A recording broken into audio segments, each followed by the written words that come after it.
ఇర్మియా గ్రంథం 31వ అధ్యాయం 12వ వచనాన్ని చదవండి ఎవరైనా. వారు ఇక ఎన్నటికిని కృషింపక నీళ్లు పారు తోటవలే నుందురు. తోట అని అనగానే ఒక సంఘానికి, ఒక కుటుంబానికి సాదృశ్యంగా కనబడుతుంది. వనము అన్న, తోట అన్న ఒక సంఘం లేదా ఒక కుటుంబ వ్యవస్థకు తోట అనే పదం కానీ, లేదంటే ఒక సంఘానికి సాదృశ్యంగా తోట అనే పదాన్ని మనం ఉపయోగిస్తూ ఉంటాం. ఇక్కడ ఇర్మియా ద్వారా యూదులతో, ఇశ్రాయేలుతో దేవుడు మాట్లాడుతున్నాడు. ఇర్మియా ద్వారా యూదులతో, ఇశ్రాయేలుతో దేవుడు మాట్లాడుతున్నాడు. ఏమని మాట్లాడుతున్నాడయ్యా అంటే, వారు ఎన్నటికిని కృషింపక నీరు కట్టు తోట వలె, నీళ్లు పారు తోట వలె నుందురు. వారికి ఎన్నటికిని కృషింపక నీళ్లు పారు తోట వలె ఉందురు. నేను తోట అంటే సంఘము అన్నా, తోట అంటే ఒక కుటుంబ వ్యవస్థ అన్నా. ఇర్మియా అంటున్నాడు, ఎవరిని చూసి మాటలు అంటున్నాడంటే, బబులోను చెరకు యూదా ప్రజలు వెళ్ళారు. బబులోను చెరలో యూదా ప్రజలు వెళ్ళారు. నేను ఎప్పుడు మీకు చెప్తూ ఉంటాను, బబులోను యొక్క చక్రవర్తి నెబుకద్నెజరు యెరూషలేము పట్టణం మీద, యూదుల మీద దాడి చేశాడు. 3 తపాలుగా దాడి చేశాడు. మొదటిసారి దాడి చేసినప్పుడు ఆ యూదా పట్టణానికి రాజుగా ఉన్నటువంటి వ్యక్తి యెహోయాకీము అని, రెండోసారి దాడి చేసినప్పుడు యూదా పట్టణానికి రాజుగా ఉన్న వ్యక్తి యెహోయాకీను అని, మూడవసారి దాడి చేసినప్పుడు ఆ యూదా పట్టణానికి, ఆ యూదా దేశానికి రాజు సిద్కియా. వీరు ముగ్గురు పరిపాలన కాలంలో ఒక గొప్ప సామ్రాజ్యం, అదే బబులోను సామ్రాజ్యం. ఇది ఎంత గొప్ప సామ్రాజ్యం అయ్యా అంటే, ప్రపంచాన్ని ఏలినటువంటి, పరిపాలనించినటువంటి ఒక గొప్ప సామ్రాజ్యం అష్షూరు సామ్రాజ్యం. ఇది ప్రపంచంలోనే ఒక బలమైన సామ్రాజ్యం, ఒక శక్తి కలిగిన సామ్రాజ్యం ఈ అష్షూరు సామ్రాజ్యం. ఈ అష్షూరు సామ్రాజ్యము ప్రపంచాన్ని తన గుప్పెట్లో పెట్టుకుంది, ప్రపంచాన్ని ఏలింది, ప్రపంచాన్ని పరిపాలించింది ఈ అష్షూరు సామ్రాజ్యం. అలాంటి గొప్ప సామ్రాజ్యమైన అష్షూరు సామ్రాజ్యాన్ని, అలాంటి శక్తివంతమైన అష్షూరు సామ్రాజ్యాన్ని, ప్రపంచాన్ని గడగడలాడించిన ఈ అష్షూరు సామ్రాజ్యాన్ని కొట్టేసింది, కూల్చేసింది, పడగొట్టేసింది బబులోను సామ్రాజ్యం. ఈ అష్షూరు సామ్రాజ్యాన్ని పడగొట్టేసింది, ఈ అష్షూరు సామ్రాజ్యాన్ని కూల్చేసింది, ఈ అష్షూరు సామ్రాజ్యాన్ని పతనము చేసి బబులోను సామ్రాజ్యం ప్రపంచాన్ని ఏలడం ప్రారంభించింది. బబులోను సామ్రాజ్యం ప్రపంచాన్ని ఏలడం ప్రారంభించింది. ఈ బబులోను సామ్రాజ్యము ప్రపంచాన్ని ఏలడానికి ప్రారంభించినటువంటి తొల్లిటి దినాలలోనే వీళ్ళు మొట్టమొదటి దాడి యూదుల మీద చేశారు. మొట్టమొదటి దాడి యూదుల మీద చేశారు. యూదుల మీద దాడి చేశారు. యూదుల్ని దగ్గరగా 20 మంది రాజులు పరిపాలించారు. 20 మంది రాజులు యూదులను పరిపాలిస్తే, ఈ 17వ రాజు అయినటువంటి యెహోయాకీము సరిగ్గా క్రీస్తు పూర్వము 606లో యెహోయాకీము యూదులను పరిపాలిస్తున్నటువంటి రాజు. ఈ రాజు కాలంలో ఈ మహాబబులోను చక్రవర్తి అయిన నెబుకద్నెజరు అప్పుడప్పుడే ప్రపంచాన్ని తమ గుప్పెట్లోకి తీసుకోవాలని ఉరకలేస్తూ, రంకిలేస్తూ యూదా ప్రజల మీద మొదటి దాడి చేశారు. యూదా ప్రజల మీద మొదటి దాడి చేసి యూదులలోని కొందరిని, అనగా దానియేలు, షద్రకు, మేషకు, అబేద్నెగో, ఇలా మరికొందరిని తమ దేశము, తమ సామ్రాజ్యమైన బబులోను సామ్రాజ్యానికి బానిసలుగా తీసుకెళ్ళిపోయాడు. యెహోయాకీము మరియు దానియేలు మరికొందరిని ఈ బబులోను చక్రవర్తి నెబుకద్నెజరు బానిసలుగా తీసుకెళ్ళిపోయాడు. సంవత్సరాలు గడిచిన తర్వాత అది 597 క్రీస్తు పూర్వం మరలా దాడికొచ్చాడు. యూదుల మీదకి మరలా దాడికొచ్చాడు. ఈ బబులోను మహా చక్రవర్తి అయిన నెబుకద్నెజర్ మరలా దాడికొచ్చి మరలా యూదులలో మరికొందరిని బానిసలుగా తీసుకెళ్ళిపోయాడు. వాళ్ళల్లో ఒకడు యెహెజ్కేలు, మరొక ఆయన మనకు తెలిసిన వాళ్ళ పేర్లు చెప్తున్నాను. యెహెజ్కేలు, మొర్దెకై. 597లో నెబుకద్నెజరు యూదా ప్రజల మీద దాడి చేసి యెహెజ్కేలు మొర్దెకై లాంటి వాళ్ళని బానిసలుగా బబులోను చెరకు తీసుకెళ్ళిపోయాడు. అప్పుడు యూదులను పరిపాలిస్తున్నటువంటి రాజు యెహోయాకీను. యూదులను పరిపాలిస్తున్న రాజు యెహోయాకీను. ఇలా యూదులందరినీ ఈ బబులోను చక్రవర్తి అయిన నెబుకద్నెజరు తమ సామ్రాజ్యముకు బానిసలుగా తీసుకోవడం ప్రారంభించాడు. బానిస బ్రతుకు ఎలాగా ఉంటుంది అంటే 1947లో మన భారతదేశానికి స్వతంత్రం వచ్చింది. భారతదేశానికి స్వతంత్రము రాక మునుపు మన భారతదేశాన్ని కొంతమంది బ్రిటిష్ వాళ్ళు పరిపాలన చేశారు. బ్రిటిష్ మన దేశాన్ని పరిపాలించింది. అప్పుడు మన బ్రతుకులేంటి? బానిస బ్రతుకులు. బ్రిటిష్ వాళ్ళు మన దేశాన్ని పరిపాలించినప్పుడు మన బ్రతుకులు బానిస బ్రతుకులు. స్వతంత్రత లేదు, ఫ్రీడమ్ లేదు, సంతోషం లేదు. బ్రిటిష్ వాళ్ళు ఎలా చెప్తే అలా నడుచుకోవాలా, బ్రిటిష్ వాళ్ళు ఏది చెప్తే చేయాలా, బ్రిటిష్ వాళ్ళు ఏదంటే అది వెట్టి చాకిరి మన చేత చేయించుకున్నారు, వెట్టి పనులు మన చేత చేయించుకున్నారు. తమ పనులన్నీ మన ద్వారా చేయించుకొని మన ప్రాంతంలో నుంచి కోహినూరు వజ్రాన్ని కూడా దొంగలించుకొని మన దేశాన్ని దొంగలించి వెళ్ళిపోయిన వారు ఈ బ్రిటిష్ వాళ్ళు.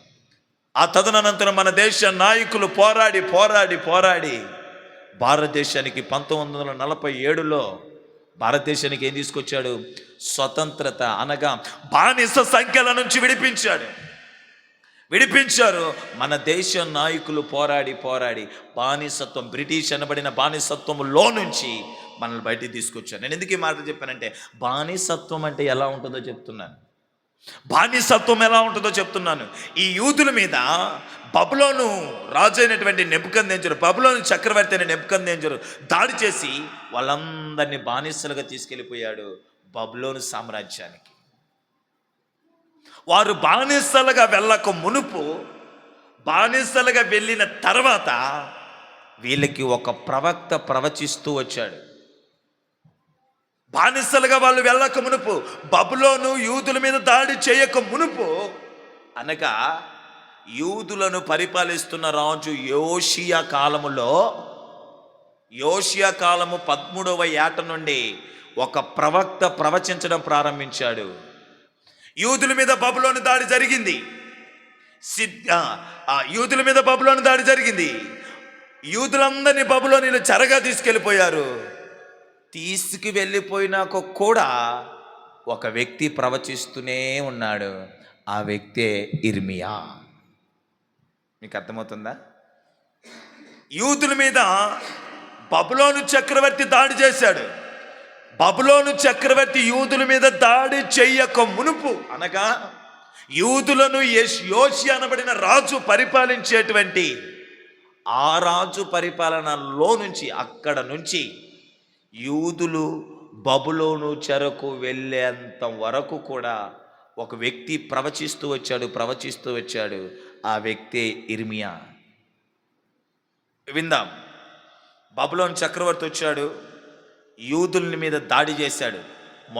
మొదటి దాడి యెహోయాకీము కాలంలో జరిగింది. రెండవ దాడి యెహోయాకీను కాలంలో జరిగింది. కొంతమంది యూదుల్ని తీసుకెళ్ళిపోయి బానిసత్వములో పెట్టేసుకున్నాడు, చెరలో పెట్టేసుకున్నాడు. అప్పుడు ఇర్మియాకు ఒక వాక్కు ప్రత్యక్షమై ఇర్మియాతో దేవుడు అంటాడు, ఇర్మియా యూదులు బబులోను చెరలో ఉన్నారు. యూదులు బబులోను చెరలో ఉన్నారు. అయితే నువ్వు రాయి, నేను చెప్పే మాటలు రాసి బబులోను చెరలో ఉన్నటువంటి యూదులకి ఈ మాటలను వినిపింపజేయి.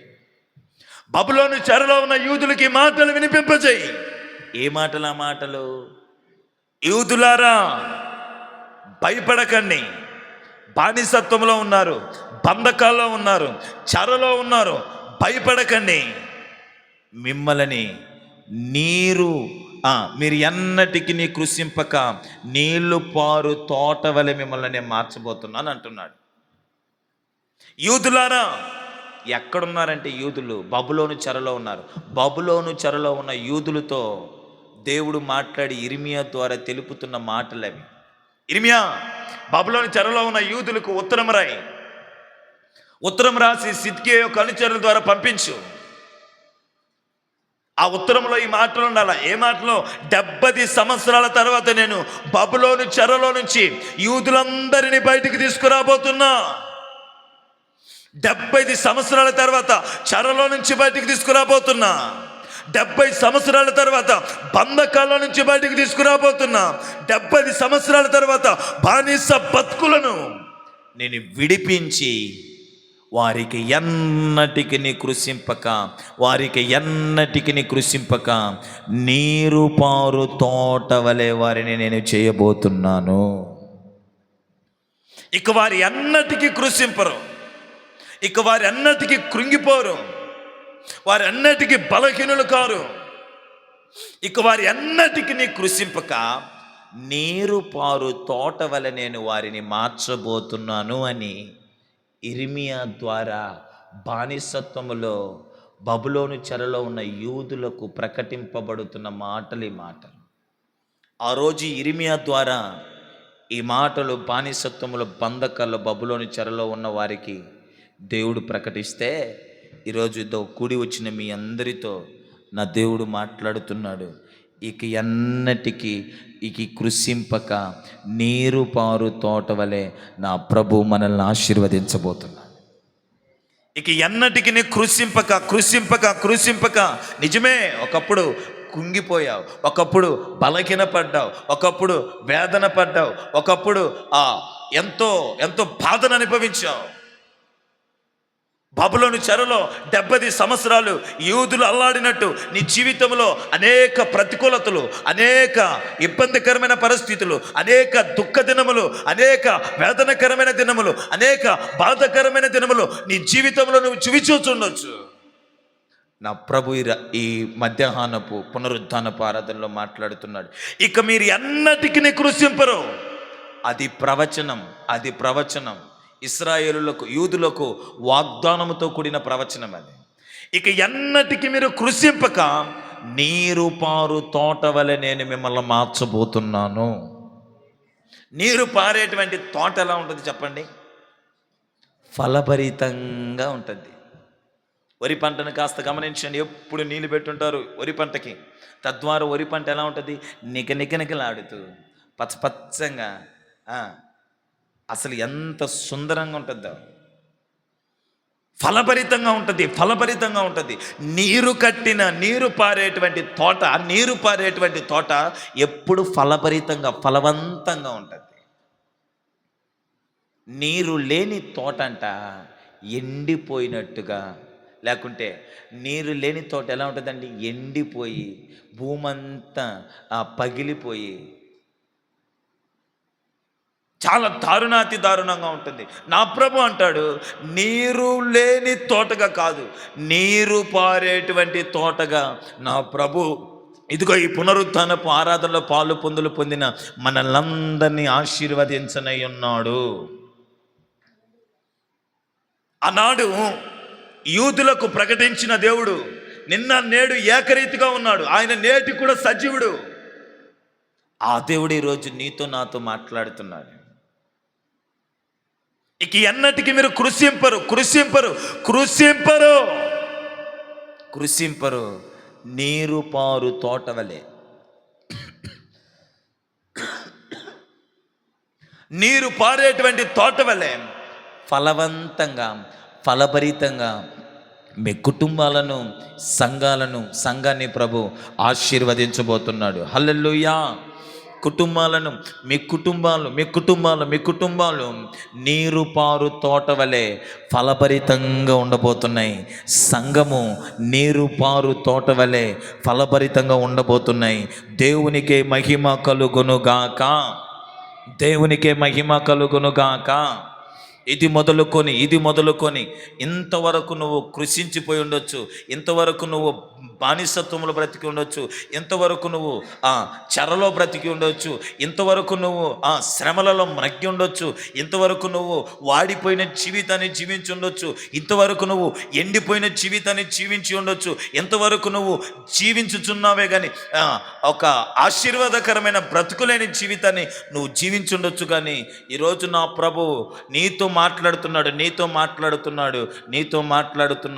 నా దేవుడు నిన్ను నీరు పారు తోట వలె మార్చబోతున్నాడు. నీరు పారేటువంటి తోటగా నీ కుటుంబాన్ని మార్చబోతున్నాడు. నీరు పారేటువంటి తోట ఫలభరితంగా ఉన్నట్టు, ఫలవంతంగా ఉన్నట్టు నిన్ను, నీ కుటుంబాన్ని, ఇదిగో మన సంఘాన్ని నీరు పారేటువంటి తోట వలె ఫలవంతముగా, ఫలభరితంగా నా దేవుడు మార్చునుగాక. అయితే కొన్ని కండిషన్స్ అప్లై అవుతాయి. నీరు పారేటువంటి ఒక ఫలవంతమైన తోటగా నీ కుటుంబ వ్యవస్థ ఉండాలంటే, నీరు పారేటువంటి ఒక ఫలవంతమైన తోటగా ఇదిగో ఈ సంఘం ఉండాలంటే కొన్ని కండిషన్స్ ఉంటాయి. యేసేపుకు కూడా ఒక పేరు ఉంది. ఏం పేరు అది? యేసేపు ఫలించేడు కొమ్మ. యేసేపును కూడా ఒక ఫలించేడు కొమ్మ అని అన్నారు. ఇంకా ఏముందో తెలుసా? యేసేపు ఊట యొద్ద ఫలించేడు కొమ్మ అంట. ఊట యొద్ద అనగా నీటి యొద్ద ఫలించేడు కొమ్మ.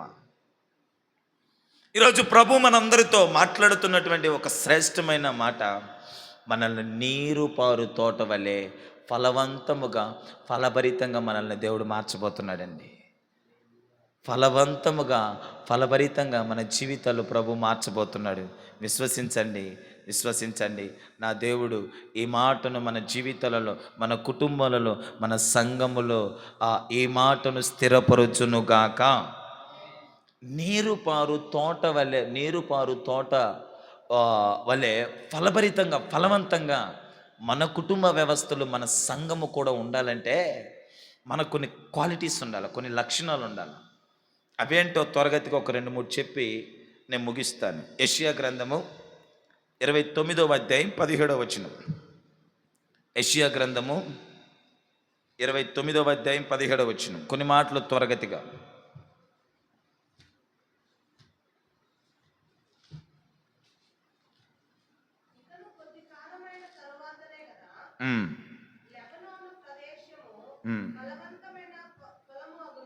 చాలండి. లెబనోను ప్రదేశము ఫలవంతమైన వనమగును. వనము అంటే తోట అని అర్థం. ఎగ్జాక్ట్లీ గమనించండి. ఇకను కొద్ది కాలమైన తర్వాత కొద్ది కాలము తర్వాత ఇజ్రాయేలుకు చెప్తున్నాడు, బబులోనులో 70 సంవత్సరాలు బానిసత్వంలో ఉన్నవారికి 70 సంవత్సరాల తర్వాత నేను వారిని నీరు పారు తోట వలె ఫలవంతంగా మారుస్తాను. ఎగ్జాక్ట్లీ అదే. ఇకను కొంతకాలము తర్వాత లెబనోను ఫలవంతమైన వనమగును. లెబనోను ఫలవంతమైన వనము అనగా తోట. ఈ లెబనోను అనేది ఒక ఫలవంతమైన తోటగా, ఒక ఫలవంతమైన వనముగా ఉన్నది అని మనం ఎరుగుదుము. దేవుడు మనందరితో మాట్లాడాడు, మిమ్మల్ని నేను నీరుపారు తోట వలె ఒక ఫలవంతమైన, ఫలభరితముగా నేను మిమ్మల్ని ఆశీర్వదిస్తున్నాను అని. ఆ నీరుపారు తోట వలె ఫలభరితంగా, ఫలవంతంగా మన బ్రతుకులు ఉండాలి అంటే మనకు కొన్ని క్వాలిటీస్ కావాలి, కొన్ని లక్షణాలు కావాలి, కొన్ని అర్హతలు కావాలి. అందులో ఒకటి మనం ఇప్పుడు ధ్యానం చేస్తున్నాం. లెబనోను ఫలవంతమైన వనం, లెబనోను ఫలవంతమైన తోట అని లేఖనాలు మనకు కనబడుతున్నాయి. బైబిల్ గ్రంథంలో ఈ లెబనోనికి, లెబనోను అనే పదానికి, లెబనోను అనే చెట్లకి, లెబనోను అనేటువంటి ఆ ప్రదేశానికి ఎంతో శ్రేష్టత ఉంది. సొలొమోను మందిరాన్ని నిర్మించేటప్పుడు లెబనోను దేవదారు మ్రానులను వాడినట్టు మనం చూస్తాం.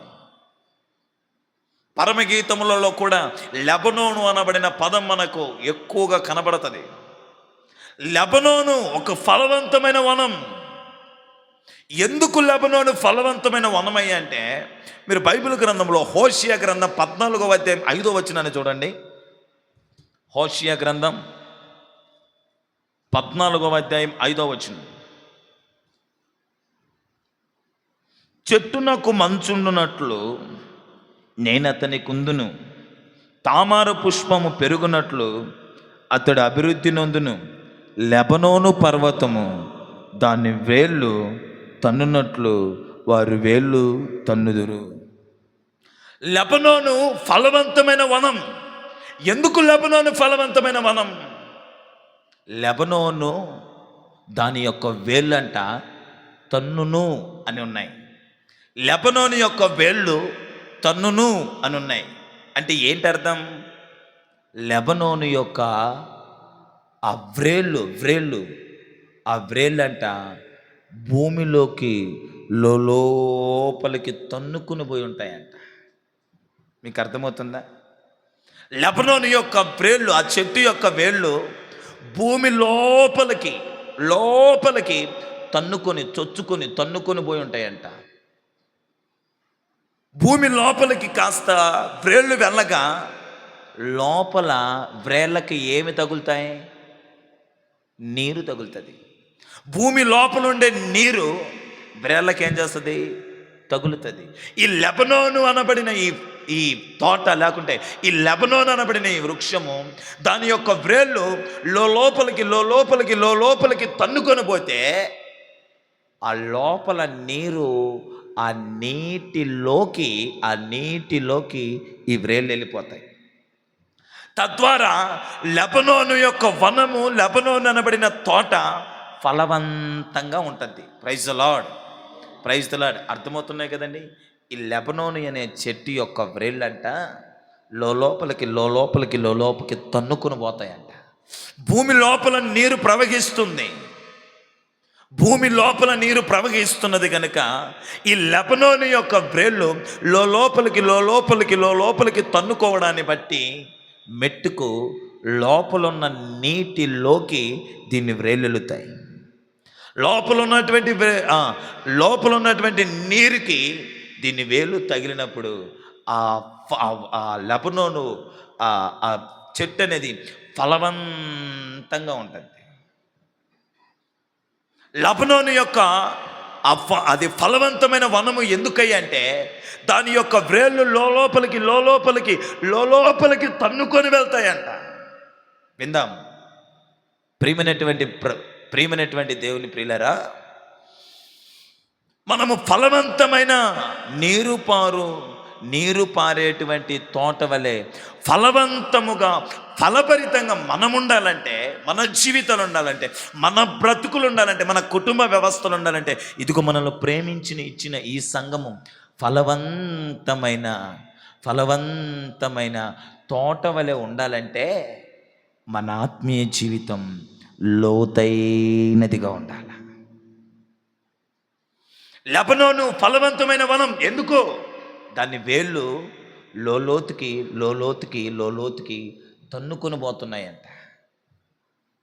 లోలోతుకి ఆ దాని యొక్క వ్రేళ్ళు తన్నుకొని పోవడాన్ని బట్టి ఈ వనం అనేది, ఈ చెట్టు అనేది ఎలా ఉంటుంది? ఫలభరితంగా ఉంటుంది. మన సంఘం, మీ యొక్క కుటుంబాలు, మా యొక్క కుటుంబాలు ఫలవంతమైన తోట వలె, ఫలవంతమైన తోట వలె మన సంఘము కానీ మన కుటుంబ వ్యవస్థలు ఉండాలంటే మన ఆత్మీయ జీవితం లోతుకెళ్ళాలి. అప్పుడప్పుడు మీరు గమనించండి, రోడ్డు ప్రక్కన కొన్ని పిచ్చి మొక్కలు ఉంటాయి. ఆ పిచ్చి మొక్కలు వర్షాకాలం వస్తే దాదాపుగా మన ఆ నడుము వరకు లేకుంటే మన శరీరం భాగాల వరకు కనబడతాయి, ఎత్తుగా కనబడతాయి. ఎండాకాలం కనబడేసరికి ఒక్క మొక్కైనను కనబడదు. కారణం ఏంటి? దాని వేళ్ళు ఎక్కడున్నాయి? పైనే ఉన్నాయి. దాని వేళ్ళు పైన ఉండడాన్ని బట్టి ఎండాకాలము కాస్త వడదెబ్బో ఎండదెబ్బో వెట్టదెబ్బో తగలంగానే ఏంది, చచ్చూరుకొని పొల్లలు మిగిలాయి, ఎండిపోయింది. లెబనోను మాత్రం ఫలవంతంగా ఉంటుందంట. ఎందుకు? దాని వేళ్ళు లోతుకెళ్ళుంటాయి. లోతుకెళ్ళుంటాయి కనుక ఆ లోతులో నీళ్లు ప్రవహిస్తూ ఆ నీళ్లను తాకడాన్ని బట్టి ఈ లెబనోను యొక్క వనము ఫలవంతంగా, ఈ లెబనోను యొక్క తోట ఫలభరితంగా ఉంటుంది. మన ఆత్మీయ జీవితం కూడా కాస్త లోతుగా ఉండాలి. పైన భక్తి కాదు, పైన భక్తి కాదు, కానీ మన భక్తి లోతుగా ఉండాలి. మన విశ్వాసం లోతుగా ఉండాలి. దేవుడితో మనకున్న ప్రేమ లోతుగా ఉండాలి. ఎండొస్తే రోడ్డు ప్రక్కనున్న చెట్టు వాడిపోయినట్టు, వెట్ట తగిలితే రోడ్డు ప్రక్కనున్న చెట్టు ఎండిపోయినట్టు, శ్రమలు రాగానే, కష్టములు రాగానే, బాధలు రాగానే, ఇబ్బందులు, ఆర్థిక ఇబ్బందులు, కొన్ని వేదనలు, కొన్ని బాధలు రాగానే ఆరిపోయే భక్తి జీవితం మనది అవ్వకూడదు. పడిపోయే భక్తి జీవితం మనది అవ్వకూడదు. కదిలిపోయే విశ్వాసం మనది అవ్వకూడదు.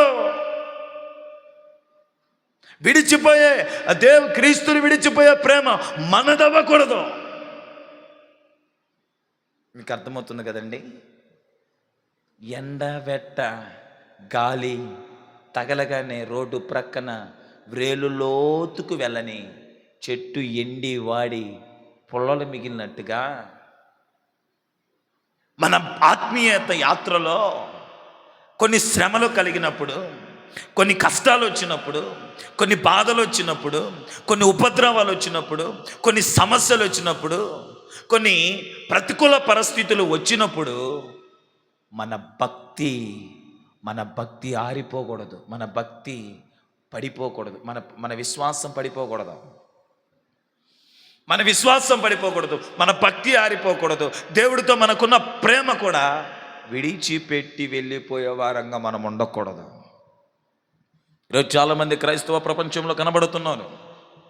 విందాం, ఎలాంటి వారు కనబడుతున్నారయ్యా అంటే, మొదటేమో ఎంతో ఉత్సాహముతో, ఉజ్జీవముతో, ఆసక్తితో క్రైస్తవ సంఘాలలోకి చేర్చబడిన వారై రాను రాను రాను రాను రాను రాను శ్రమలు అధికమవ్వడాన్ని బట్టి, కష్టాలు అధికమవ్వడాన్ని బట్టి, బాధలు అధికమవ్వడాన్ని బట్టి, కోరుకున్నది దొరకపోవడాన్ని బట్టి, ఆశించింది రాకపోవడాన్ని బట్టి, కాస్త ప్రార్థనకు ఆలస్యం అవ్వడాన్ని బట్టి క్రీస్తు ప్రేమ నుంచి దూరం అవుతున్న వారు లేరా? భక్తిని విడిచి వెళ్ళిపోతున్న వారు లేరా? విశ్వాసములో సన్నగిలిపోతున్న వారు లేరా? వీళ్ళు ఏరు ఎక్కడుంది? పైనే వేరు పైనే ఉంది. కనుకనే శ్రమ రాగానే, కష్టము రాగానే, దుఃఖము రాగానే, హింస రాగానే, ఉపద్రవం రాగానే భక్తి ఆవిరైపోయింది. విశ్వాసం కదిలిపోయింది. విశ్వాసములో పడిపోయారు. దేవుని ప్రేమను విడిచిపెట్టేశారు. కారణం వారి భక్తి పైకే భక్తి, పైనే ఉంది వారి భక్తి. అలాంటి భక్తి నీది నాది అవ్వకూడదు. మన భక్తి లోతుగా ఉండాలి. మనకు క్రీస్తు మీద మనకున్న ప్రేమ లోతుగా ఉండాలి. క్రీస్తు నందు మనకున్న విశ్వాసం లోతుగా ఉంటే మనం ఎలా ఉంటామంటే ఫలవంతమైన తోట వలె, ఫలవంతమైన వనము వలె మీ కుటుంబాలు, మన సంఘాలు ఉంటాయి. కుటుంబాలైన, సంఘాలైన ఫలవంతమైన వనం వలె, తోట వలె ఉండాలంటే మన భక్తి లోతుగా ఉండాలి. మన విశ్వాసం లోతుగా ఉండాలి. క్రీస్తు నందు మనకు ప్రేమ లోతుగా ఉండాలండి. సముద్రాలలో మీరు సముద్రాలలో కానీ కొన్ని చోట్ల బంగారాన్ని తీయాలంటే లోతుగా లోడితేనే బంగారం వస్తుంది. సముద్రాలలో లోతుగా లోతుగా లోతుగా లోడంగా లోడంగా లోడంగా లోతుకి వెళితేనేనంట బంగారం దొరికేది, వజ్రాలు దొరికేది. పైన ఏం దొరకవంట, పైన ఏం ఉండవంట. లోతుగా వెళ్తేనే కాస్త బంగారము, కాస్త వజ్రాలు. ఇంకా కూడా చూడండి, మనము లోతు తవ్వే కొద్దీ మనకు పెట్రోల్, డీజిల్ ఇవన్నీ దొరుకుతున్నాయి. లోతుకి వెళ్ళే కొలది. బైబిల్ గ్రంథంలో కూడా ఒక ఓడు ఉంది. పేతురుతో దేవుడు మాట్లాడతాడు. పేతురు చేపలు పట్టడానికి ప్రయాసపడ్డాడు. రాత్రంతా ప్రయాసపడిన పేతురుకు ఒక్క చేప కూడా దొరకలేదంట.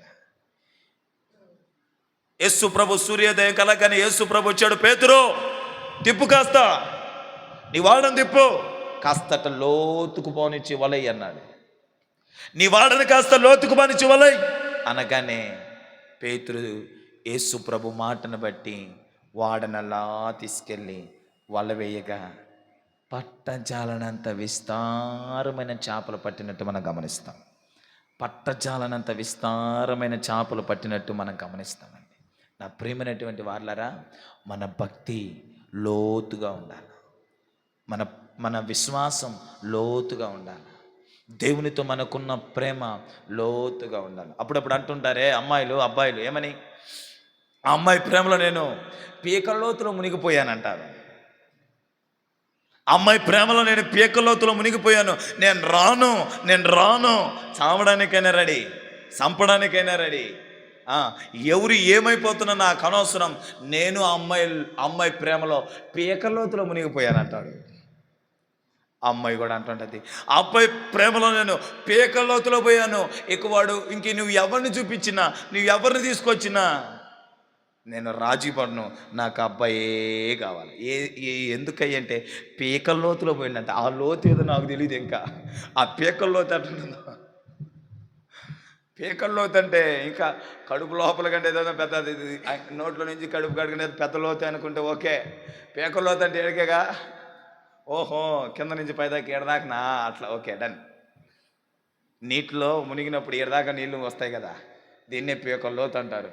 మొత్తం మునిగిపోయినాను చెప్పొచ్చురా, పీకల్లోతు అనడం కంటే. పీకల్లోతులో మునిగిపోయాడంట, పీకల్లోతో మునిగిపోయిందంట.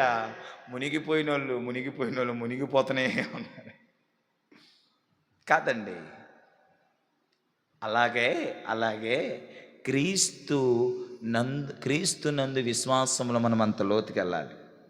క్రీస్తు నందు భక్తి విషయంలో మనం అంత లోతుకి వెళ్ళాలి. క్రీస్తు ప్రేమలో మనం అంత లోతుకి వెళ్ళాలి. రేపు ఎవడన్నా వచ్చి ఏదైనా సమస్య వస్తే, ఏదైనా కష్టం వస్తే, ఏదైనా బాధ వస్తే, ఏదైనా ప్రతికూల పరిస్థితులు ఎదురైతే క్రీస్తుని నుంచి దూరము చేయలేనంత భక్తిలోకి నువ్వు వెళ్ళిపోయి ఉండాలి. క్రీస్తు నుంచి నేను దూరము చేయలేనంత విశ్వాస జీవితంలోకి నువ్వు వెళ్ళిపోవాలి. క్రీస్తు నుంచి నేను దూరము చేయలేనంత ప్రేమలోనికి నువ్వు వెళ్ళిపోవాలి. అర్థమవుతుందండి? అందుకనే పౌలు భక్తుడు రోమ పత్రిక 8:17 ఒక మాట అంటాడు. రోమ పత్రిక 8వ అధ్యాయం 17వ వచనంలో పౌలు భక్తుడు ఒక మాట అంటాడు, చూడండి, చదవండి. రోమ పత్రిక 8వ అధ్యాయం 17వ వచనం.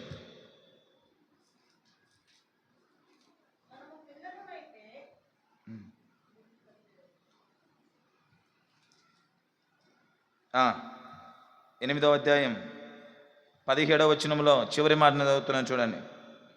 అదే నేను చదివిందే.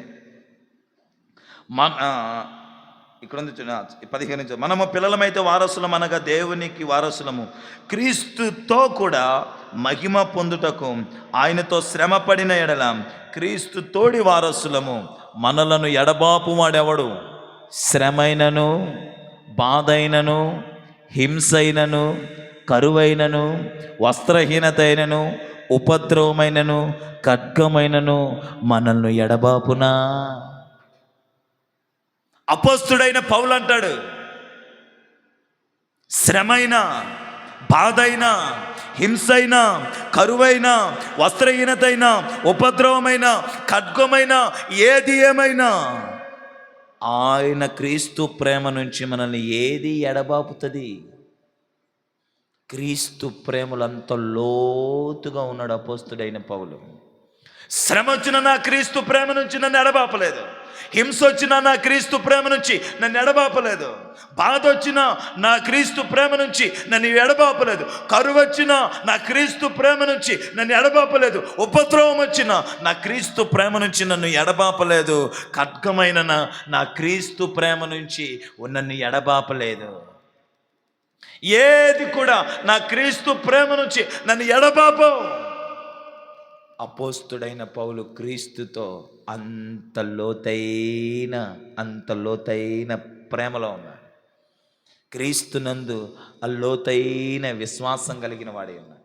లోతైన భక్తి కలిగిన వాడు ఉన్నాడు. కనుకనే శ్రమ వచ్చిన, బాధ వచ్చిన, ఉపద్రవం వచ్చిన, కరువు వచ్చిన, ఖడ్గమైన, వస్త్రహీనతైన క్రీస్తు ప్రేమల నుంచి ఏది నన్ను ఎడబాపలేదని తేల్చేస్తున్నాడండి.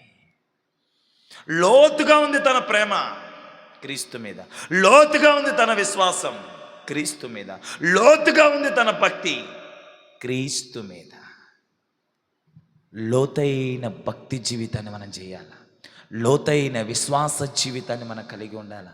క్రీస్తుతో లోతైన ప్రేమ కలిగిన వారంగా మనం ఉండగలిగితే మనము ఒక నీరుపారు ఫలభరితమైన, ఫలవంతమైన తోటగా నిన్ను, నీ కుటుంబాన్ని, సంఘాన్ని ప్రభు మారుస్తాడు. Praise the lord. యెహోషువ ఒకరోజు అంటాడు, నేను నా ఇంటి వారును యెహోవాని సేవిస్తాం. ఇశ్రాయేలారా, మీరు ఎవరిని ఆరాధిస్తారో ఆరాధించుకోండి, మీరు ఎవరిని పూజిస్తారో పూజించుకోండి, మీరు ఎవరిని గణపరుస్తారో గణపరచుకోండి, నేను నా ఇంటి వారు మాత్రము యెహోవానే సేవిస్తామంటే ఎంత కనెక్షన్ అయిపోయి ఉన్నాడు. ఎంత క్రీస్తు ప్రేమ, క్రీస్తులో లోతుగా వెళ్ళిపోయి ఉన్నాడు. ప్రేమలో, భక్తిలో, విశ్వాసంలో లోతుగా వెళ్ళిపోయి ఉన్నాడు. కనుకనే మీరు ఎవరిని ఆరాధిస్తారో ఆరాధించుకోండి, మీరు ఎవరిని పూజిస్తారో పూజించుకొని, మీరు ఎవరిని కీర్తిస్తారో కీర్తించుకొని, నేను నా ఇంటి వారు యెహోవాని సేవిస్తాం. ఏమన్నా ఓడండి. ఆ మధ్య ఒక ఆమెని మందిరానికి 2-3 వారాలు వచ్చింది. ఏంది, కడుపు నొప్పి అని. సరే మంచిదే కదా అని చెప్పి ప్రార్థన చేశాం. దేవుని మహాకృపను బట్టి, ఆమె పేరు అన్నమ్మ, దేవుని మహాకృపను బట్టి కొంచెం బాగవగానే, కొంచెం మేలు జరగగానే మరలా కొన్ని వారాలు కనపడట్లా. ఏమైపోయిందో ఏమోనని సెర్చ్ చేసి కనుక్కున్నాను. ఏదమ్మా అన్నమ్మ గారు ఈ మధ్య మందిరాల్లో కనబడట్లేదు, మందిరానికి రావట్లేదు, ఎట్టిపోయింది, ఏమైపోయింది, ఎక్కడికి పోయిందని అడిగాను. అడిగితే ఆవిడ చెప్పిన మాటలు ఇలా ఉన్నాయి. ఏం చెప్తుందయ్యా అంటే, నన్ను మందిరానికి వస్తుంటే మా కులంలో నుంచి పక్కన పెట్టేస్తారంట. మాకు వచ్చేటువంటి ఆకు ఒక్క రానికుండా నిలిపేస్తారంట.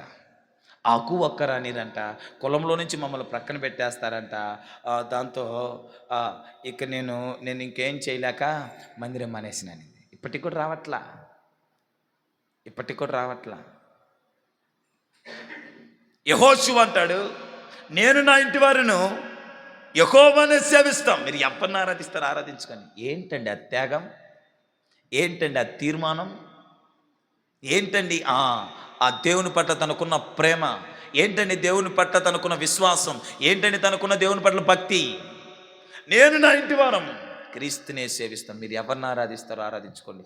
కానీ ఈవిడనింది, కులములో నుంచి తీసేస్తామనేసరికి, ఆకు ఒక్క రానియకుండా ఆపేస్తామనేసరికి, రావలసినవి ఏవో రానివ్వము అనేసరికి ఈవిడేం చేసింది?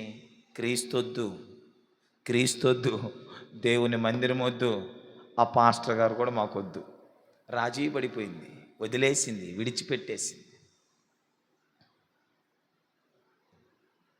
ఎందుకయ్యా అంటే లోతైన భక్తి లేదు, లోతైన విశ్వాసం లేదు, లోతైన ప్రేమ లేదు. ఇదంతా పైపైన భక్తి, పైపైన విశ్వాసం, పైపైన ప్రేమ. ఆ భక్తి, ఆ విశ్వాసం, ఆ ప్రేమ పైపైనదైతే అది వ్యర్థం. దానివల్ల ఏ ప్రయోజనమును ఏ ఆశీర్వాదమును, ఏ దీవెనను మనము నోచుకోలేము, ఏ దీవెనను మనం పొందుకోలేము. మన భక్తి లోతుగా ఉండాలి, మన విశ్వాసం లోతుగా ఉండాలి, మన దేవుని క్రీస్తు మీద మన ప్రేమ లోతుగా ఉండాలి. యోబు అంటాడు, శ్రమలలో, కష్టాల్లో, బాధలలో, ఇబ్బందులలో, ఇరుకులలో, వేదనలో యోబు అనే మాట ఏంటండి? యెహోవా ఇచ్చాను, యెహోవా తీసుకొని పోయిన దేవునికే. భార్య వచ్చింది, రే పిచ్చోడా తూ, ఇంకా దేవుడు దేవుడు దేవుడు అంట, వదిలేయ్, విడిచిపెట్టిరారా, విడిచిపెట్టరా, ఇంకా దేవుడు దేవుడు దేవుడు దేవుడు అంటావు. స్నేహితులు వచ్చి ప్రశ్నల మీద ప్రశ్నల వర్షాన్ని కురిపిస్తున్నారు. శ్రమ ఎక్కువైపోయింది, కష్టం ఎక్కువైపోయింది, బాధ ఎక్కువైపోయింది, ఉపద్రవం ఎక్కువైపోయింది, హింస ఎక్కువైపోయింది. చెల్లపెంకులు తీసుకొని గోక్కుని గీరుకునే స్థాయికి వెళ్ళిపోయాడు. అయినప్పటికీ క్రీస్తును మాత్రము క్రీస్తును వదిలిపెట్టట్లా, క్రీస్తుని విడిచిపెట్టట్లా, క్రీస్తు నుంచి దూరం అవ్వడానికి ఇష్టపడట్లా, క్రీస్తును వదిలేయడానికి ఇష్టపడట్లా. ఏమన్నా ప్రేమనండి? ఆస్తి అంతా పోయింది, సంపద అంతా పోయింది, డబ్బంతా పోయింది, పశువులు పోయాయి, తన కడుపును పెట్టిన బిడ్డలు పోయారు, అందరూ దూషిస్తున్నారు, అందరు హేళన చేస్తున్నారు. ఎవడైనా మాట్లాడే మాట, నువ్వు నిజమైన దేవుడు అయితే నాకు ప్రత్యక్షమై మరలా నన్ను బలపరచు, ఎన్నెన్నో మాటలు మాట్లాడతాం. కానీ యోబు మాత్రము క్రీస్తుని విడిచిపెట్టట్లా, దేవుణ్ణి వదిలిపెట్టట్లా, దేవుని ఎడపాటట్లా. శ్రమలో దేవుని హత్తుకొని ఉన్నాడు, హింసలో దేవుడిని హత్తుకొని ఉన్నాడు, బాధ వచ్చినా దేవుని హత్తుకొని ఉన్నాడు, కష్టం వచ్చినా దేవుని హత్తుకొని ఉన్నాడు, ఉపద్రవం వచ్చినా దేవుని హత్తుకొని ఉన్నాడు, కరువు వచ్చినా దేవుని హత్తుకొని ఉన్నాడు, వస్త్రహీనత వచ్చినా దేవుని హత్తుకొని ఉన్నాడు. ఏదేమైనా దేవుని హత్తుకొని ఉన్నాడు. కారణం ఏంటంటే దేవునితో అంత లోతైన ప్రేమలో ఉన్నాడు, లోతైన ప్రేమలో దేవునితో ఉన్నాడు యోబు. లోతైన భక్తి జీవితాన్ని కలిగి ఉన్నాడు, లోతైన విశ్వాస జీవితాన్ని కలిగి ఉన్నాడండి యోబు. అందుకనే తర్వాత యోబు జీవితం ఏమైంది? బహుదీవెనకరంగా, ఫలభరితంగా మార్చబడింది. యెహోషువ జీవితం ఏమైంది? బహుదీవెనకరంగా, ఫలభరితంగా మార్చబడింది. కనుక నా ప్రియమైనటువంటి వారలారా, మన భక్తి పైపైందై ఉండకూడదు, పైపైన భక్తి మనదై ఉండకూడదు. ఒక లోతైన భక్తి మనది అవ్వాల, లోతైన విశ్వాసం మనది అవ్వాల, లోతైన ప్రేమ కలిగిన వారంగా, క్రీస్తు నందు ప్రేమ కలిగిన వారంగా మనం ఉండాలి. ఇలాగున మనం ఉండగలిగితేనే ఫలవంతమైన వనముగాను, ఫలవంతమైన తోటగాను మనం నిలబడగలుగుతాం. Praise the Lord, praise the Lord. కనుక ప్రియుల, లోతుగా మన భక్తి లోతుగా ఉండాలా, మన విశ్వాసం లోతుగా ఉండాలా, మన ఆ దేవుని యందు మనకు ప్రేమ లోతుగా ఉండాలి. ప్రతిదానికి, ప్రతి చిన్నదానికి, పెద్దదానికి, ప్రతి శ్రమకు, ప్రతి కష్టానికి క్రీస్తుని విడిచిపెట్టడం, మందిరాన్ని విడిచిపెట్టడం, లేకుంటే ఆ ప్రభుని వదిలేయడము, లేకుంటే క్రీస్తు ప్రేమ నుంచి దూరం అయిపోవడం, విశ్వాసాన్ని వదిలేయడము, భక్తిని వదిలేయడం కాదు. నీ లోతుగా, నీ భక్తి లోతుగా క్రీస్తునందు విశ్వాసం, లోతుగా క్రీస్తునందు ప్రేమ నీదై ఉండి నువ్వు ఉండగలిగితే నువ్వు ఒక ఫలవంతమైన తోటగా ఉంటావు. ఒక ఫలవంతమైన తోటగా నీ కుటుంబం ఉంటుంది, ఒక ఫలవంతమైన తోటగా ఈ సంఘం ఉంటుంది. Praise the lord. Point number 1. Point number 2 చూద్దాం. పరమగీతములు 2వ అధ్యాయం 15వ వచనం. పరమగీతములు 2వ అధ్యాయం 15వ వచనం. మంచి మాట.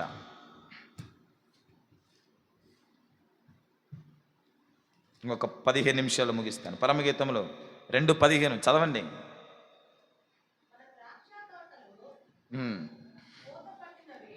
ద్రాక్ష తోట పూత పట్టింది, ద్రాక్ష తోటను చెరిపేసే నక్కలను పట్టుకోండి. చాలా అక్క. ద్రాక్ష తోట ఫలభరితంగా ఉంది, ఫలవంతంగా ఉంది. ఫలభరితమైన ఆ తోటను చెడగొట్టే నక్కలు ఉన్నాయంట, వాటిని పట్టుకోమంటున్నాడు.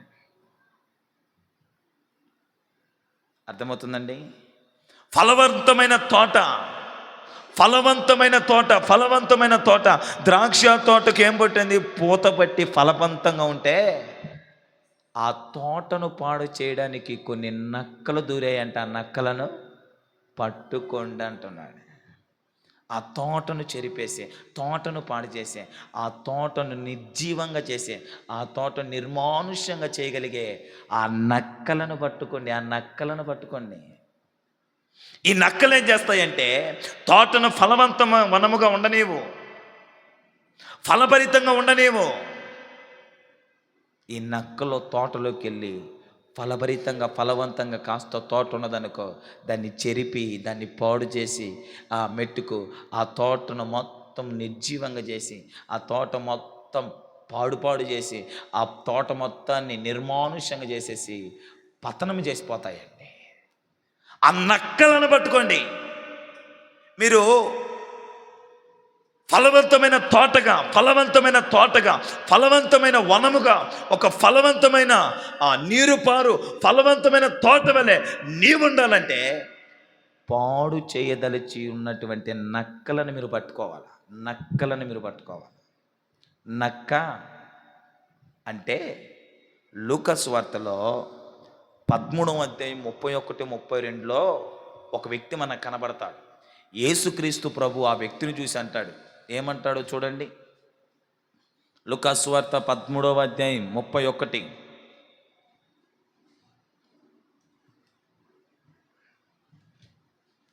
చదవండి తీసిన వాళ్ళు.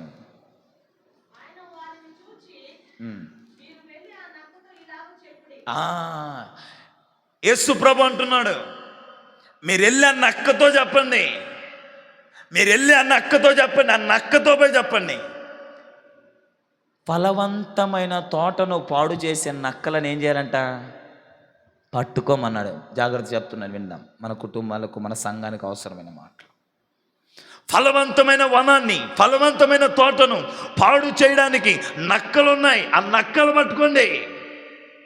ఆ నక్కలు ఆ ఫలవంతమైన తోటలో, ఆ ఫలవంతమైన వనములో ఉంటే తోటను పాడు చేసేస్తాయి, తోటను నిర్జీవము చేసేస్తాయి, నిర్మానుష్యం చేసేస్తాయి. ఆ నక్కలను పట్టుకోండి అన్నాడు.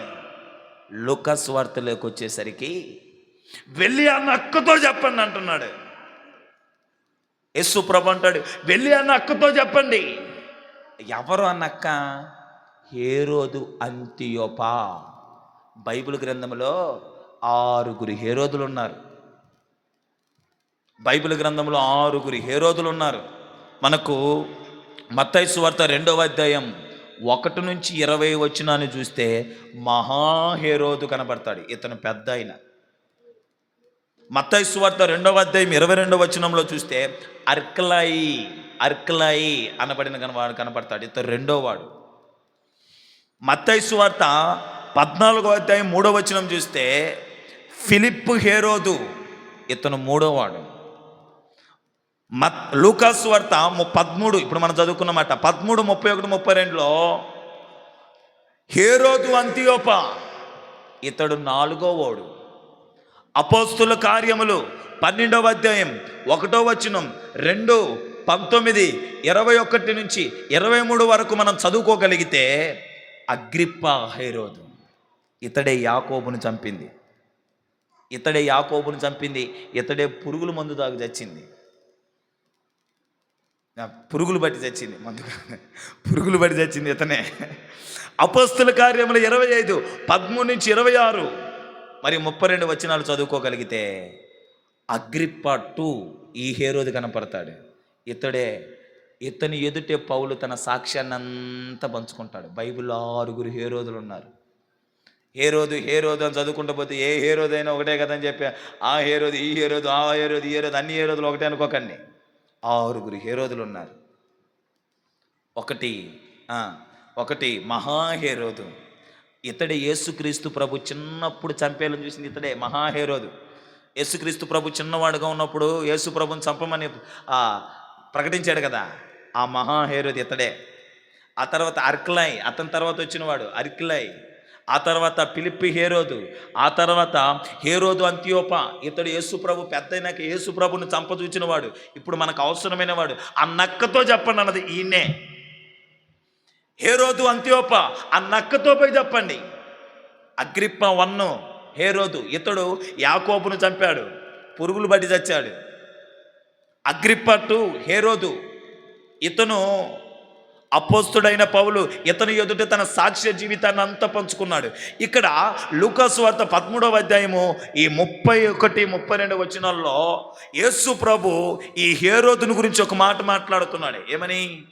ఆ నక్కతో పోయి చెప్పండి. ఆ మాటలు చదవండి, కింద చదవండి. లూకాసు వార్త 13వ అధ్యాయం 31, 32. ఏంటో ఇది చదవమంటే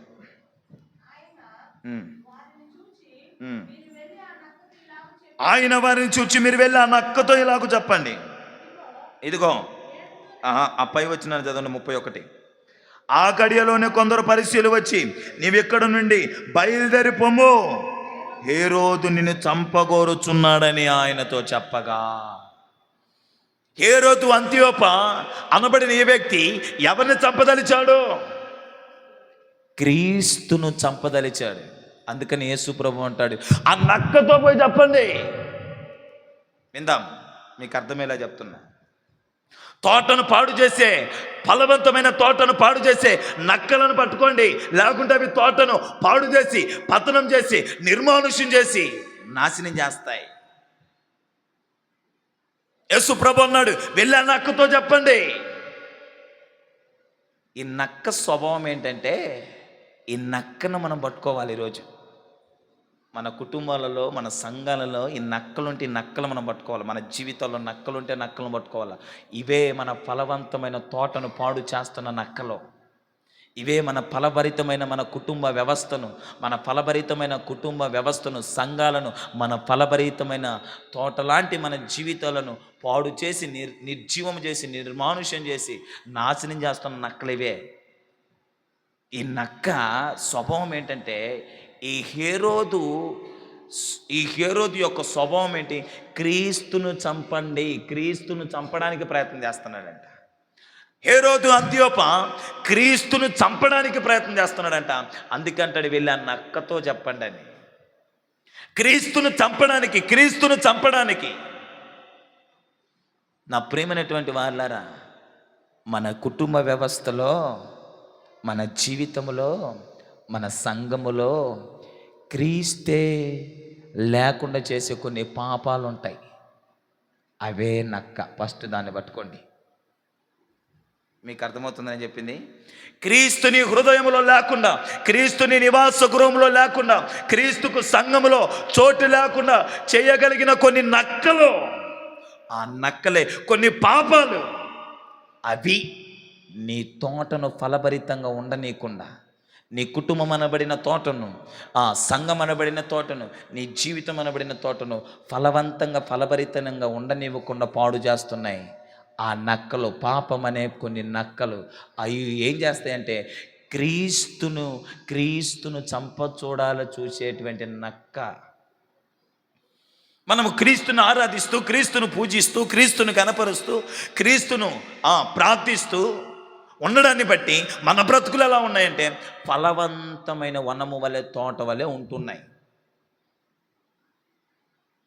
ఈ పాపం ఏం చేస్తుందంటే, క్రీస్తు మన హృదిలో ఉండనీయకుండా, క్రీస్తు మన బ్రతుకులో ఉండనివ్వకుండా, క్రీస్తుకి మన హృదయంలో చోటు లేకుండా, క్రీస్తుకి మన హృదిలో చోటు లేనివ్వకుండా ఈ పాపం చేస్తుంది.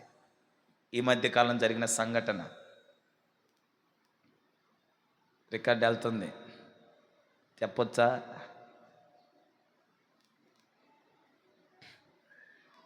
కొన్ని పాపాలు క్రీస్తు నుంచి దూరం చేసేస్తాయి మనల్ని. క్రీస్తు నుంచి మనల్ని వేరు చేసేస్తాయి. క్రీస్తు మనలో లేనివ్వకుండా చంపి పెడేస్తాయండి. ఆ నక్కను పట్టుకోండి. ఆ నక్కను పట్టుకొని వాటిని నీ హృదయంలో నుంచి, నీ కుటుంబంలో నుంచి, నీ బ్రతుకులో నుంచి తీసివేయండి, తృణీకరించండి. ఆ నక్కను పట్టుకోవాలా.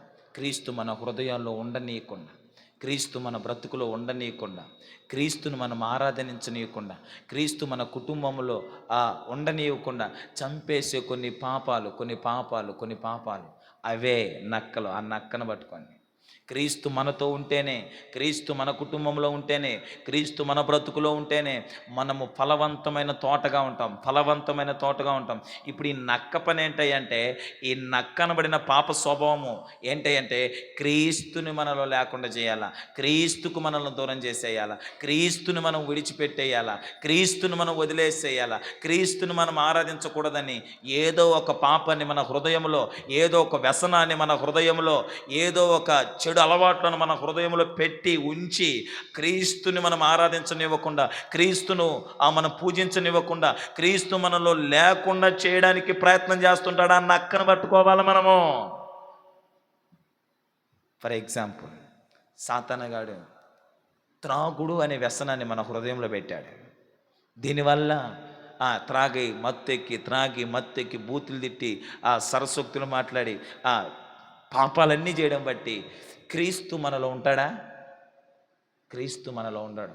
ఇప్పుడు క్రీస్తు మనలో చనిపోవడానికి, క్రీస్తు మనలో నుంచి వెళ్ళిపోవడానికి, క్రీస్తును మనం విడిచిపెట్టడానికి కారణం ఏంటి?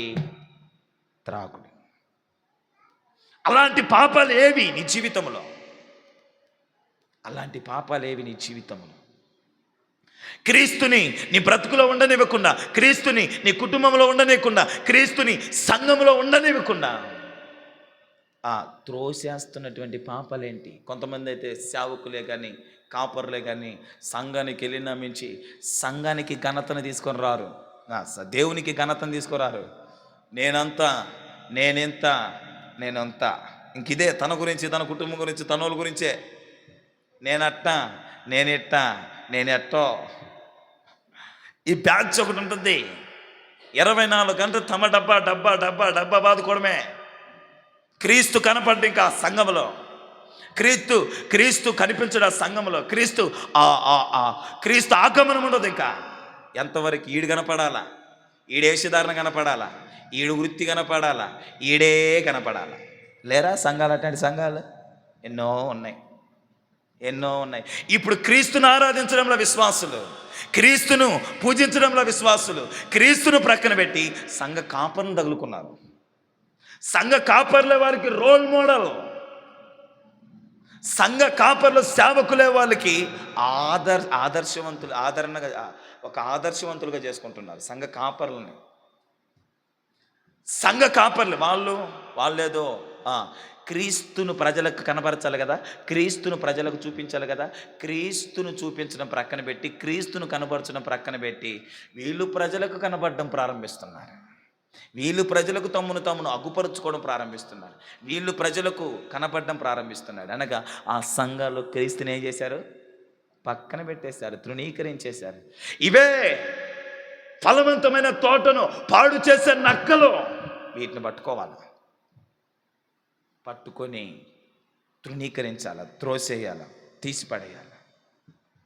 కనుక నా ప్రియమైనటువంటి వాళ్ళరా, ఫలవంతమైన తోటను పాడు చేసే నక్కలనగా కొన్ని పాప స్వభావాలు, ఆ పాపము నీ బ్రతుకులో, నీ కుటుంబంలో, సంఘంలో ఉంటే ఖచ్చితంగా ఫలవంతభరితంగా ఉండవలసిన ఈ తోట ఏమైపోద్ది? పాడైపోద్ది, పతనమైపోద్ది, నాశనమైపోద్ది. ఏ పాపమైతే నీ హృదయంలో తాండవాడుతుందో, ఏ పాపమైతే నీ కుటుంబ వ్యవస్థలో తాండవాడుతుందో, ఏ పాపమైతే సంఘంలో తాండవాడుతుందో, అదే ఆ నక్కను పట్టుకొని దాన్ని తీసేయకపోతే ఒకరోజు ఆ పాపం నీ బ్రతుకుని, నీ జీవితాన్ని నాశనం చేసి, పతనం చేసి, పాడు చేసి నిన్ను నర్రి రోడ్లో నగ్నంగా నిలబెట్టేస్తుంది. ఆ పాపం నీ హృదయంలోంచి తీసేయి, ఆ పాపాన్ని బ్రతుకులోంచి తీసేయి, ఆ పాపాన్ని హృదయంలోంచి తొలగించి క్రీస్తుని నీ హృదయంలో స్థిరపరచు, క్రీస్తుకి నీ హృదయంలో చోటివు, క్రీస్తుకి నీ హృదయంలో పెద్ద పెట్టేయి. క్రీస్తుని హృదయంలో పెట్టి ఆరాధించు, నీ కుటుంబంలో పెట్టి ఆరాధించు. సంఘంలో క్రీస్తే బ్రతికొండలా కనబడాలా. ఆ క్రీస్తే లేకుండా చేసే నక్క స్వభావాన్ని మీరేం చేయాలా? పట్టుకోవని తీసివేయాలి. లేకుంటే ఫలవంతమైన తోటను అదేం చేస్తుంది? పాడు చేస్తుంది. ఫలవంతమైన తోటను అదేం చేస్తుంది? పాడు చేస్తుంది. క్రీస్తును చంపేయాలి అని ఎవరు ఉద్దేశించారు? హేరోదు. క్రీస్తే లేకుండా, క్రీస్తే ఉండకుండా క్రీస్తుని చంపేయాలని హేరోదు ఉద్దేశించాడు. విందాం, చివరిలో ఉన్నాను. హేరోదు ఉద్దేశించాడు.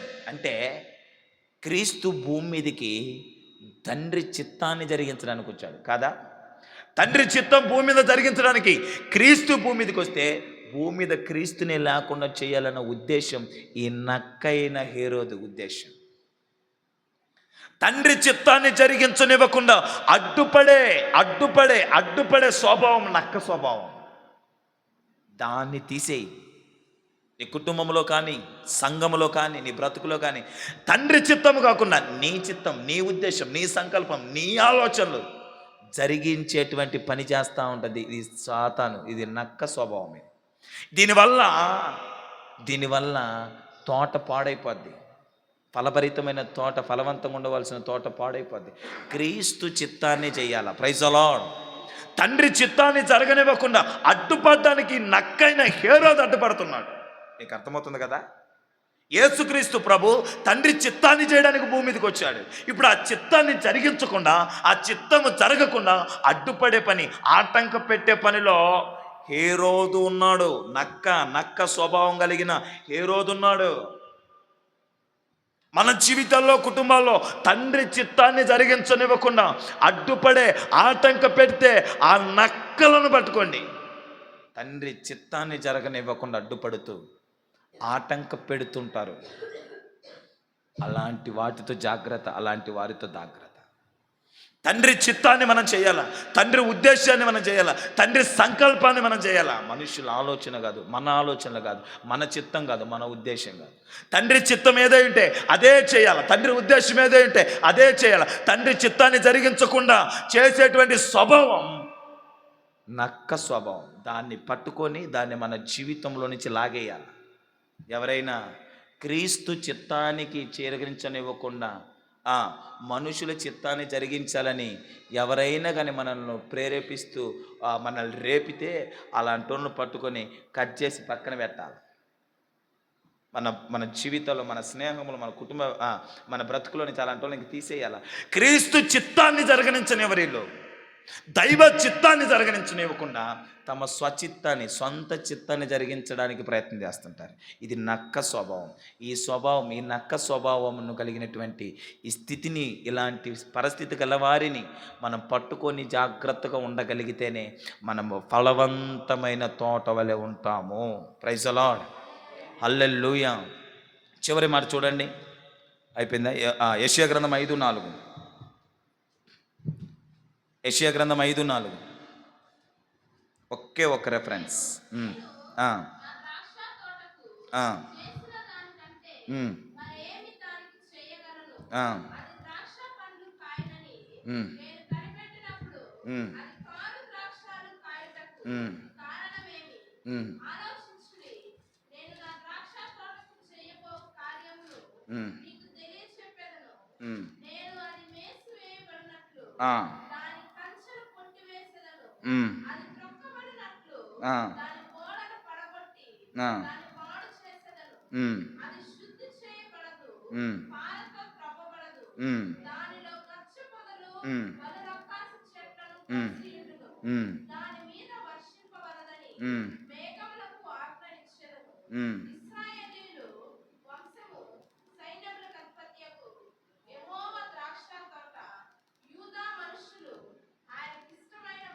వినండి, ఇక్కడ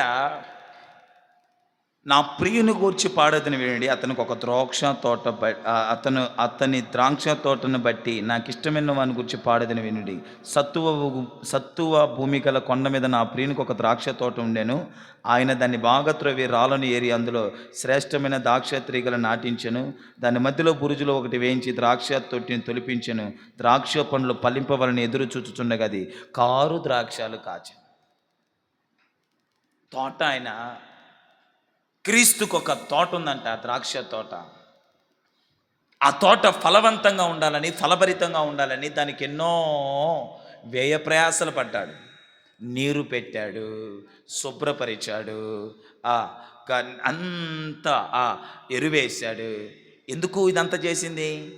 ఫలభరితమైన పంట రావాలని, ఫలభరితమైన తోట కదా ఉండాలని నీరు పెట్టి, ఎరువేసి దానికి అన్ని రకాలుగా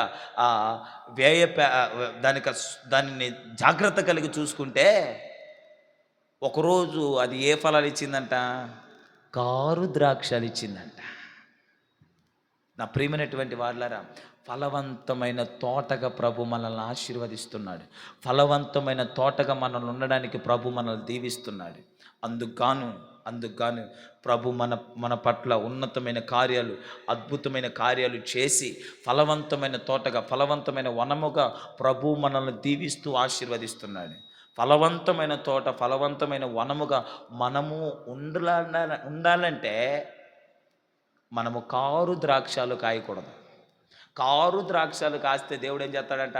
కంచెను తొలగించేస్తాడంట, తోటను పాడు చేసేస్తాడంట, తోటను నాశనం చేస్తాడంట, తోటను పతనం చేసేస్తాడంట. ఏం కాస్తే? కారు ద్రాక్షలు కాస్తే. కారు ద్రాక్షలు నువ్వు కాస్తే తోట పాడైపోద్ది, తోట కంచెను కొట్టేస్తాడు, తోటను పతనం చేసేస్తాడు, తోటను ఆయన నాశనం చేస్తాడు. ఒకవేళ ఫలవంతంగా, ఫలభరితంగా మన తోట, మన కుటుంబం, మన సంఘం ఉంటే మనము కారు ద్రాక్షలు కాస్తే, కారు ద్రాక్షలు కాయడాన్ని బట్టి ఏం చేస్తానన్నాడు ఆయన? పాడు చేసేస్తానన్నాడు. అదే కదా చెప్పింది అక్కడ, పాడు చేసేస్తానన్నాడు. ఏమన్నాడు? 5వ వచనం, ఆలోచించండి. నేను నా ద్రాక్ష తోటకు చేయబో కార్యమును మీకు తెలియచెప్పదును. నేను అది మేసివేయబడినట్లు దాని కంచెను కొట్టేస్తాడంట. అది త్రొక్కబడినట్లు గోడను పడగొట్టి దాన్ని పాడు చేసేదను. అది శుద్ధి చేయబడదు, పారతో త్రవ్వబడదు. దానిలో గుచ్చ పొదలను, బలురక్కాసి చెట్లను ఉండును. దాన్ని వర్షింపవలదు, వర్షం ఉండదంట. అదే దీవెన ఉండదు, ఆశీర్వాదం ఉండదు. అది పాడు చేసేస్తాడు, పతనం చేసేస్తాడు. ఆ ఫలవంతమైన తోటగా నిన్ను లేకుండా చేస్తాడు. ఎప్పుడూ నువ్వు కారు ద్రాక్షలు కాస్తే నువ్వు కాయాల్సిన ఫలాలేంటి? ఆత్మ ఫలాలు ఫలించాలని. ప్రేమ, సంతోషం, సమాధానం, దీర్ఘశాంతం, దయాళుత్వం, మంచితనం, విశ్వాసం, సాత్వికం, ఆశ, నిగ్రహం అనే ఆత్మ ఫలాలను కాయాలి. కారు ద్రాక్షలు కాస్తే నువ్వు ఫలవంతమైన తోటగా ఉండలేవు. కారు ద్రాక్షలను కాస్తే ఫలవంతమైన తోటగాను ఉండవు. ఆత్మ ఫలాలు కాస్తే ఆత్మ ఫలాలను ఫలించాలి. ప్రేమ, సంతోషం, సమాధానం, దీర్ఘశాంతం, దయాళుత్వం, మంచితనం, విశ్వాసం, ఆశ, నిగ్రహం, సాత్వికం అనే ఈ 9 ఆత్మ ఫలాలను ఫలిస్తేనే నువ్వు ఎలా ఉంటావు? ఫలభరితమైన నీరు పారేటువంటి తోట వలె, ఫలభరితమైన తోట వనం వలె నీ కుటుంబం ఉంటుంది, నీ సంఘం ఉంటుంది, మన సంఘం ఉంటుంది, మన జీవితాలు ఉంటాయి. Praise the lord. 3 మాటలు చెప్పాను. ఫలవంతమైన తోటగా, ఫలవంతమైన వనముగా మన కుటుంబాలు, మన మందిరాలు, మన జీవితాలు ఉండాలంటే ఒకటి ఏంటి చెప్పండి? నెంబర్ 1 చెప్పండి గట్టిగా, చివరిలో ముగిస్తున్నాను. 1 అర్థం కాల, గట్టిగా చెప్పరా, చెప్పేది ఏదో. ఫలవంతంగా మన జీవితాలు, మన కుటుంబాలు, మన బ్రతుకులు ఉండాలంటే మనము ఏంటి వాడు ఏదో చెప్తున్నా, నాకు అర్థం కాదు. వేరు లోతుగా ఉండాలి. మరి చెప్పేది గట్టిగా చెప్తే కదా నాకు కనబడేది. వేరు లోతుగా ఉండాలి. ఏదో చెప్తున్నాడు బుర్రగాని, బైబితురు అంటున్నాను, నాకు అర్థమవుతాయి కదా. ఇది మన పేరు, మన ఆధ్యాత్మికంగా, ప్రేమలో, విశ్వాసంలో, భక్తిగా లోతుగా ఉండాలి. 2 నక్కలను, క్రీస్తును మన జీవితంలో, బ్రతుకులో ఉండనివ్వకుండా నాశనం చేసి పాడు చేసే నక్కలను మనము పట్టుకోవాలి. 3 ఆత్మ ఫలాలు ఫలించాలి. కారు ద్రాక్షలు కాయకూడదు, ఆత్మ ఫలాలు ఫలిస్తే ఇలాంటి స్థితిలో మనం ఉంటే మన తోట ఫలవంతముగా, అదే మన తోట, మన కుటుంబం, మన సంఘము, మన జీవితాలు ఫలవంతమైన తోట వలె నా దేవుడు మనల్ని ఆశీర్వదించును గాక. కళ్ళు మూసుకొని ఒక 2 సెకండ్లలో ప్రార్థన చేసి ముగిస్తాను. దయచేసి కళ్ళు మూసుకొని ఒక చిన్న ప్రార్థన చేసుకొని ముగించుకుందాం. కళ్ళు మూసుకోండి, ప్రార్థన చేసుకొని ముగించుకుందాం. దయచేసి వాక్యాన్ని విన్న